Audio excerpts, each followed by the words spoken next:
Hello there! One of the most endearing stories out there is that of the prisoner of war camp, those brave souls who try to either cope or escape from their barbed wire entrapment. It's even come to the point where we saw homages to those films inspired by the actual prisoners of war. Well, today I'm going to look at two POW stories based on real events and two other pieces of media that paid homage in clever ways. Let's start with the most well-known POW story, The Great Escape. Inspired by the actual escape from Stalag Luft 3 during World War II, this is one of those 3-hour films that is so gripping it doesn't feel like 3 hours. The wonderful ensemble of characters are also ones we will see in the other stories mentioned today, and a large reason why they're so intriguing. Steve McQueen is the rough-and-tumble smart aleck who's not afraid of running up the camp's ruthless commandants. There is the technical team, whose tunnel digging is the main plan for escaping the camp, and plan everything carefully so as not to get caught. James Garner is the man who can sneak in anything that the other prisoners might need to survive and escape. Meanwhile, they have to deal with the commandants who try and observe the prisoners' every move. Through the sets and situations, the filmmakers were able to make something that even those involved in the actual escape praised for being accurate to life in the camp and what happened in the escape. The other most famous World War II POW escape film is Billy Wilder's Stalag 17. This one also brings about a notable element in these stories, the Snitch. The premise surrounds a botched escape attempt that leads the other prisoners to think they have a mole in their group. Wilder really brought the pot boil high, and while other stories may have introduced the Snitch in the final act, Stalag 17 actually reveals who it is early on. Thus we watch as the prisoners, as led by an Oscar-winning William Holden, try to not only figure out who it is, but get him to reveal himself. This one has a less adventurous tone than The Great Escape, but it doesn't make it any less exciting.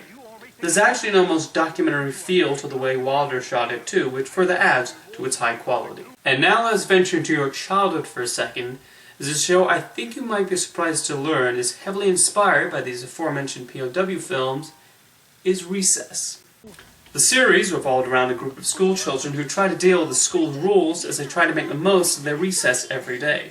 The central characters pretty much follow the archetype of these POW stories. T.J. Detweiler is like the Steve McQueen of the gang, not afraid of breaking the rules, annoying the headmaster, Principal Prickly, and playing cool through the recess period, as well as in the classroom.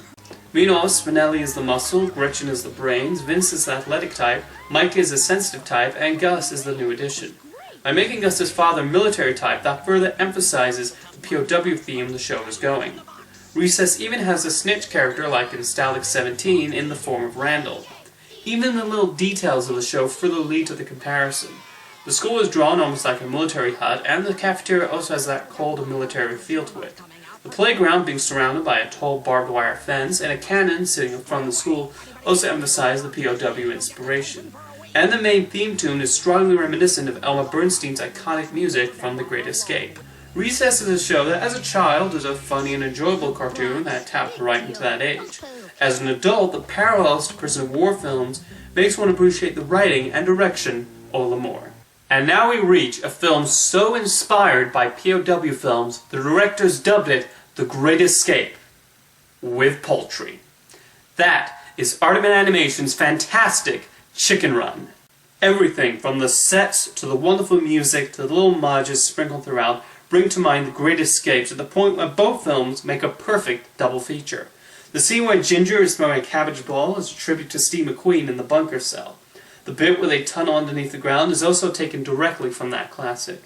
And it's not simply limited to The Great Escape either, as the chickens hold their meetings in Hut 17.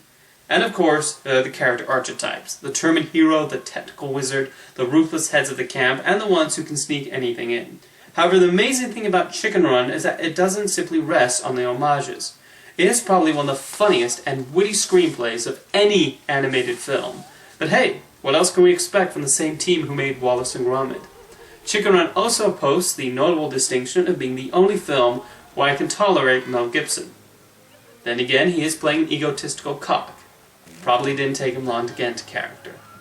The other characters are incredibly well written too. The old rooster Fowler is hysterical, and Babs, the knitting hen, gets probably some of the funniest lines.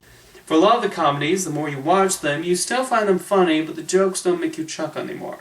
However, every time I watch Chicken Run, I find myself laughing out loud through pretty much the whole thing. The whole production is pretty much a marvel of stop-motion innovation and top-notch British humor, and one of the best POW films ever made. In conclusion, it says a lot that these types of stories continue to endear and also allow us to remember the soldiers who had to survive and escape these circumstances.